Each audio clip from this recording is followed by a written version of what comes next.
Selamat datang kembali di channel Master Military. Dalam pengembangan sebuah pesawat, tidak semua hal yang direncanakan dan diinginkan akan berjalan mulus. Salah satu contohnya adalah pesawat jet latih yang layu sebelum berkembang buatan Polandia ini. Namanya adalah PLZ I-22 Irida atau dikenal sebagai PZL M93 Irida atau M96 Irida. Pesawat bermesin ganda dengan 2 kursi ini dikembangkan dan diproduksi oleh perusahaan penerbangan Polandia PZL Milek. Pengerjaan program pesawat ini dimulai pada tahun 1976 dan direncanakan untuk menggantikan jet latih TS-11 Iskra. Pada tahun itu, Institut Aeronautika Warsawa memprakarsai program untuk pengembangan pesawat jet latih baru. Tujuan dari pengembangannya adalah untuk menggantikan armada TS-11 Iskra yang digunakan oleh Angkatan Udara Polandia saat itu. Pada tanggal 3 Maret 1985, prototipe pertama dari program ini akhirnya melakukan penerbangan perdananya.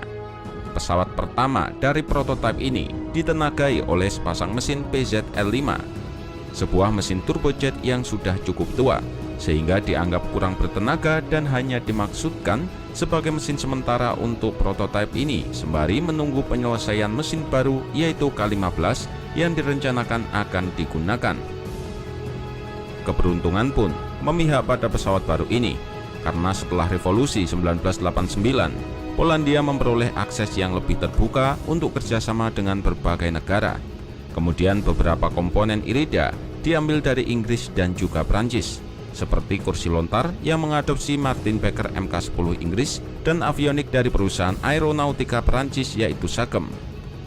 Pada Mei 1995, Irida pertama yang menggunakan mesin baru K-15 akhirnya dikirim ke Angkatan Udara Polandia. Namun karena keterbatasan anggaran pada tahun 1990-an, Angkatan Udara Polandia akhirnya hanya menerima pengiriman 5 pesawat M93K pada akhir tahun 1995. Sementara rencana untuk membeli 6 hingga 8 tambahan mendapatkan penolakan. Pada tanggal 1 Desember 1995, pemerintah Polandia mengumumkan bahwa angkatan udaranya tidak akan membeli pesawat tersebut karena dirasa terlalu mahal. Kepala desainer Irida secara terbuka menyatakan bahwa kehilangan program pesawat tersebut dapat menyebabkan perusahaan PZL Milek bangkrut. Di waktu yang sama, rencana untuk membeli Dornier Alpha bekas untuk Angkatan Udara Polandia secara resmi juga ditangguhkan. Pabrikan PZL Milek kemudian menawarkan beberapa perbaikan untuk Irida, termasuk berbagai peningkatan aerodinamis juga suite avioniknya. Pada Januari 1996, dana untuk pengadaan pesawat bekas kemudian dialihkan oleh pemerintah Polandia guna mendukung program Irida. Hal ini bukan hanya untuk mendapatkan pesawat tambahan, tetapi juga untuk membiayai pengembangan avionik dan juga mesin. Pada bulan Februari 1996, Angkatan Udara Polandia membekukan pesanannya menyusul kecelakaan fatal yang terjadi pada tanggal 24 Januari 1996. Kecelakaan tersebut membuat program Irida semakin rumit karena berbagai kepentingan politis yang dihadapinya. Selama bulan Maret 1996, Institut Aeronautika Warsawa akhirnya menghentikan pengembangan mesin baru D-18A yang tengah dikembangkan.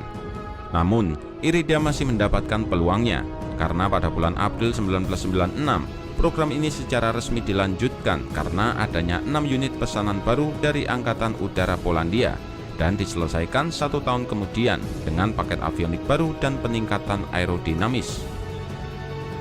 Sebagai pesawat yang digunakan untuk tugas pelatihan, tentunya Irida tidak dibuat dengan spesifikasi layaknya jet tempur. Dengan 2 mesin PZL K-15 yang digunakan, pesawat ini mampu melaju di kecepatan maksimum 940 km per jam dengan jarak tempuh kisaran 1200 km. Dimensinya sendiri memiliki panjang 13,22 meter, tinggi 4,3 meter, dan lebar sayap 9,6 meter, sedangkan bobot kosongnya seberat 4.600 kg.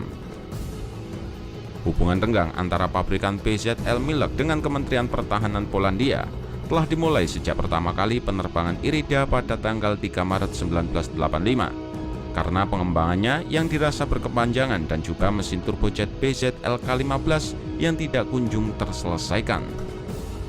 Angkatan Udara Polandia sebenarnya telah menerima mesin K-15 pada Mei 1995. Namun pengiriman pesawat yang rumit, perselisihan waktu dan biaya pengembangan ditambah lagi dengan kecelakaan fatal yang terjadi, akhirnya memicu penghentian dukungan untuk pesawat ini. Selama tahun 1996, sebuah perjanjian pun dibuat untuk meningkatkan pesawat ke standar baru. Namun, hubungan antara PZL Milek dan Kementerian Pertahanan Polandia sudah terlanjur sangat buruk, sehingga diambil tindakan hukum. Selama akhir 1990-an, dukungan pemerintah Polandia untuk program ini pun resmi dicabut. Meskipun ada upaya untuk menghidupkan kembali program tersebut oleh PZL Milek, namun naasnya tidak ada pesanan yang kunjung datang. Bagi kalian yang menyukai video ini, jangan lupa untuk komen, like, dan juga subscribe bagi kalian yang belum.